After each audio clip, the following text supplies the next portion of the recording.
ਵਾਹਿਗੁਰੂ ਜੀ ਕਾ ਖਾਲਸਾ, ਵਾਹਿਗੁਰੂ ਜੀ ਕੀ ਫਤਿਹ। ਖੋਜ ਗੁਰਬਾਣੀ ਵਿੱਚ ਆਪ ਸਭ ਦਾ ਸਵਾਗਤ ਹੈ ਜੀ। ਸਭ ਨੂੰ ਜੀ ਆਇਆਂ ਜੀ। ਆਓ ਅਸੀਂ ਸਾਰੇ ਮਿਲ ਕੇ ਪਹਿਲਾਂ ਸ਼ਬਦ ਦਾ ਉਚਾਰਨ ਤੇ ਉਸ ਤੋਂ ਉਪਰੰਤ ਉਸ ਦੇ ਅਰਥ ਕਰਾਂਗੇ। ਸ਼ਲੋਕ ਮਹਲਾ ਤੀਜਾ। ਹਾਂ ਹਾਂ ਕਰਤੀ ਸਭ ਮੁਈ, ਸੰਪਿਓ ਕਿਸੇ ਨ ਨਾਲ। ਦੂਜੇ ਪਾਏ ਦੁਖ ਪਾਇਆ, ਸਭ ਜੋ ਹੀ ਜਮਕਾਲ। ਨਾਨਕ ਗੁਰਮੁਖ ਉਬਰੇ, ਸਾਚਾ ਨਾਮ ਸਮਾਲ। ਮਹੱਲਾ ਪਹਿਲਾ। ਗੱਲੀ ਅਸੀਂ ਚੰਗੀਆਂ, ਆਚਾਰੀ ਬੁਰੀਆਂ। ਮਨੋਂ ਕਸੁੱਧਾ ਕਾਲੀਆਂ, ਬਾਹਰ ਚਿੱਟਵੀਆਂ। ਰੀਸਾਂ ਕਰੇ ਤੇ ਨਾੜੀਆਂ, ਜੋ ਸੇਵੇ ਦਰ ਖੜੀਆਂ। ਨਾਲ ਖਸਮੇ ਰਤੀਆਂ, ਮਾਣੋ ਸੁਖ ਰਲੀਆਂ। ਹੋਂਦੇ ਤਾਨ ਨਿਤਾਣੀਆਂ, ਰਹੇ ਨਿਮਾਣੀਆਂ। ਨਾਨਕ ਜਨਮ ਸਕਾਰਥਾ, ਜੇ ਤਿਨ ਕੇ ਸੰਗ ਮਿਲਾਂ। ਬੌੜੀ। ਤੂੰ ਆਪੇ ਜਲਮੀ ਨਾ ਹੈ ਆਪੇ, ਆਪੇ ਹੀ ਆਪ ਜਾਲ। ਤੂੰ ਆਪੇ ਜਾਲ ਵਰਤਾਇਦਾ, ਆਪੇ ਵਿੱਚ ਸਬਾਲ। ਤੂੰ ਆਪੇ ਕਮਲ ਅਲਪਤ ਹੈ, ਸੇ ਹੱਥਾਂ ਵਿੱਚ ਗੁਲਾਲ। ਤੂੰ ਆਪੇ ਮੁਕਤ ਕਰਾਇਦਾ, ਇੱਕ ਨਿਮਖ ਘੜੀ ਕਰ ਖਿਆਲ। ਹਰ ਤੁਦੇ ਬਾਹਰ ਕੁਛ ਨਹੀਂ, ਗੁਰ ਸਬਦੀ ਵੇਖ ਨਿਹਾਲ। ਤੂੰ ਆਪੇ ਮੁਕਤ ਕਰਾਇਦਾ, ਇੱਕ ਨਿਮਖ ਘੜੀ ਕਰ ਖਿਆਲ। ਹਰ ਤੁਦੋਂ ਬਾਹਰ ਕੁਛ ਨਹੀਂ, ਗੁਰ ਸਬਦੀ ਵੇਖ ਨਿਹਾਲ। ਗੁਰੂ ਜੀ ਕਹਿੰਦੇ ਹਨ ਕਿ ਹਉਮੈ ਦੇ ਵਸ ਹੋ ਕੇ ਸਾਰੀ ਖਲਕਤ ਮਰ ਗਈ ਹੈ,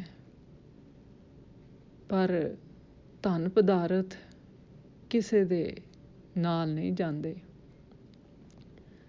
ਸਾਰੇ ਜੀਵ ਹੰਕਾਰੀ ਹੋ ਕੇ ਖਪਦੇ ਹਨ ਅਤੇ ਆਤਮਕ ਮੌਤ 'ਤੇ ਮਰੇ ਰਹਿੰਦੇ ਹਨ। ਪਰਮਾਤਮਾ ਦੀ ਥਾਂ ਦਵੈਤ ਭਾਵ ਦੇ ਪਿਆਰ ਵਿੱਚ ਲੱਗ ਕੇ ਮਨੁੱਖ ਬਹੁਤ ਦੁੱਖ ਪਾਉਂਦਾ ਹੈ। ਸਾਰੀ ਸ੍ਰਿਸ਼ਟੀ ਉੱਤੇ ਜਮਕਾਲ ਉਸਨੇ ਆਪਣੀ ਨਜ਼ਰ ਰੱਖੀ ਹੋਈ ਹੈ। ਹੇ ਨਾਨਕ, ਗੁਰੂ ਦੇ ਮਨਮੁਖ ਰਹਿਣ ਵਾਲੇ ਮਨੁੱਖ ਸਦਾ ਥਿਰ ਪ੍ਰਭੂ ਦਾ ਨਾਮ ਹਿਰਦੇ ਵਿੱਚ ਸਾਂਭ ਕੇ ਆਤਮਕ ਮੌਤ ਤੋਂ ਬਚੇ ਰਹਿੰਦੇ ਹਨ, ਭਾਵ ਜਮ ਦੇ ਫੰਦੇ ਤੋਂ ਬਚ ਜਾਂਦੇ ਹਨ। ਫਿਰ ਗੁਰੂ ਜੀ ਕਹਿੰਦੇ ਹਨ ਕਿ ਅਸੀਂ ਜੀਵ ਰੂਪ ਇਸਤਰੀਆਂ ਗੱਲਾਂ ਬਾਤਾਂ ਕਰਨ ਵਿੱਚ ਬਹੁਤ ਚੰਗੀਆਂ ਬਣੀਆਂ ਹੋਈਆਂ ਹਾਂ ਅਤੇ ਅਸੀਂ ਗੱਲਾਂ ਵਿੱਚ ਚੱਜੀਆਂ ਹਾਂ, ਪਰ ਆਚਰਨ ਦੀਆਂ ਬਹੁਤ ਮਾੜੀਆਂ ਹਾਂ। ਮਨੋਂ ਖੋਟੀਆਂ ਤੇ ਕਾਲੀਆਂ ਹਾਂ, ਪਰ ਬਾਹਰੋਂ ਚਿੱਟੀਆਂ ਸਾਫ ਸੁਥਰੀਆਂ ਦਿਸਦੀਆਂ ਹਾਂ। ਫਿਰ ਵੀ ਅਸੀਂ ਰੀਸਾਂ ਉਹਨਾਂ ਦੀਆਂ ਕਰਦੀਆਂ ਹਾਂ ਜੋ ਸਾਵਧਾਨ ਹੋ ਕੇ ਪ੍ਰਭੂ ਦੇ ਦੁਆਰ ਉੱਤੇ ਖੜੋਤੀਆਂ ਸੇਵਾ ਕਰ ਰਹੀਆਂ ਹਨ। ਪਰਮਾਤਮਾ ਦੇ ਪ੍ਰੇਮ ਰੰਗ ਵਿੱਚ ਲੀਨ ਹਨ ਅਤੇ ਪਰਮਾਤਮਾ ਦਾ ਸੰਯੋਗ ਸੁੱਖ ਮਾਣ ਰਹੀਆਂ ਹਨ, ਜੋ ਤਾਣ ਹੁੰਦਿਆਂ ਵੀ ਨਿਤਾਣੀਆਂ ਅਤੇ ਨਿਮਾਣੀਆਂ ਰਹਿੰਦੀਆਂ ਹਨ। ਹੇ ਨਾਨਕ, ਸਾਡਾ ਜਨਮ ਸਫਲ ਤਾਂ ਹੀ ਹੋ ਸਕਦਾ ਹੈ ਜੇ ਉਹਨਾਂ ਦੀ ਸੰਗਤ ਪ੍ਰਾਪਤ ਹੋ ਜਾਵੇ।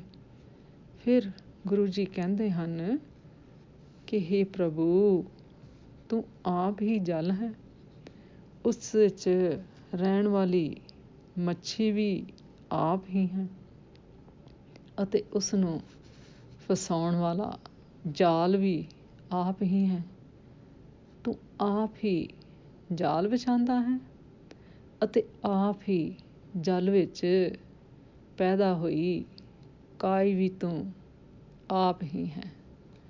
ਤੂੰ ਆਪੇ ਹੀ ਸੈਂਕੜੇ ਹੱਥ ਡੂੰਘੇ ਜਲ ਵਿੱਚ ਸੁੰਦਰ ਨਿਰਲੇਪ ਕਮਲ ਹੈ, ਜੋ ਡੂੰਘੇ ਪਾਣੀ ਵਿੱਚ ਵੀ ਖਿੜਿਆ ਰਹਿੰਦਾ ਹੈ।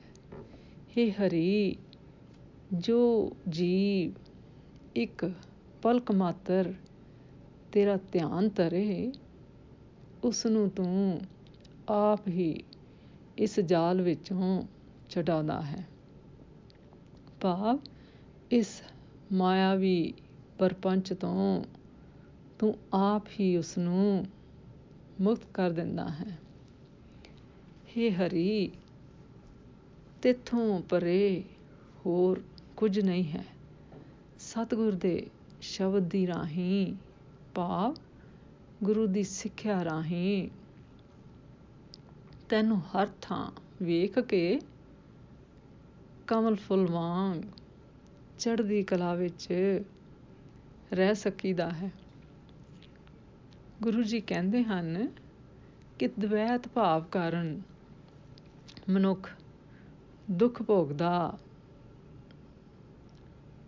ਭੋਗਦਾ ਹੈ ਅਤੇ ਗੁਰੂ ਦੀ ਸਿੱਖਿਆ ਅਨੁਸਾਰ ਚੱਲਣ ਵਾਲਾ ਭਵ ਸਾਗਰ ਵਿੱਚੋਂ ਤਰ ਜਾਂਦਾ ਹੈ। ਦੂਜੇ ਅਨੁਸਾਰ ਜੋ ਲੋਕ ਗੱਲਾਂ ਵਿੱਚ ਬਹੁਤ ਤੇਜ਼ ਹੁੰਦੇ ਹਨ ਪਰ ਮਨੋਂ ਕਾਲੇ ਹੁੰਦੇ ਹਨ, ਉਹਨਾਂ ਦੀ ਗੱਤ ਨਹੀਂ ਹੁੰਦੀ, ਪਰ ਨਿਮਾਣੇ ਭਗਤ ਜਨਮ ਮਨੋਰਥ ਵਿੱਚ ਸਫਲ ਹੋ ਜਾਂਦੇ ਹਨ। ਫਿਰ ਗੁਰੂ ਜੀ ਕਹਿੰਦੇ ਹਨ ਕਿ ਪਰਮਾਤਮਾ ਹੀ ਸਭ ਕੁਝ ਹੈ, ਉਸ ਤੋਂ ਬਾਹਰ ਕੁਝ ਵੀ ਨਹੀਂ।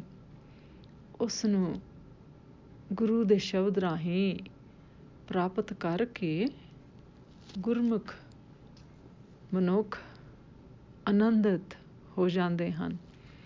ਅੱਜ ਦਾ ਵਿਚਾਰ ਕਰਦਿਆਂ ਮੇਰੇ ਕੋਲੋਂ ਅਨੇਕਾਂ ਭੁੱਲਾਂ ਹੋਈਆਂ ਹੋਣਗੀਆਂ, ਉਸ ਵਾਸਤੇ ਮੈਂ ਖਿਮਾ ਦੀ ਜਾਚਕ ਹਾਂ ਜੀ। ਵਾਹਿਗੁਰੂ ਜੀ ਕਾ ਖਾਲਸਾ, ਵਾਹਿਗੁਰੂ ਜੀ ਕੀ ਫਤਿਹ।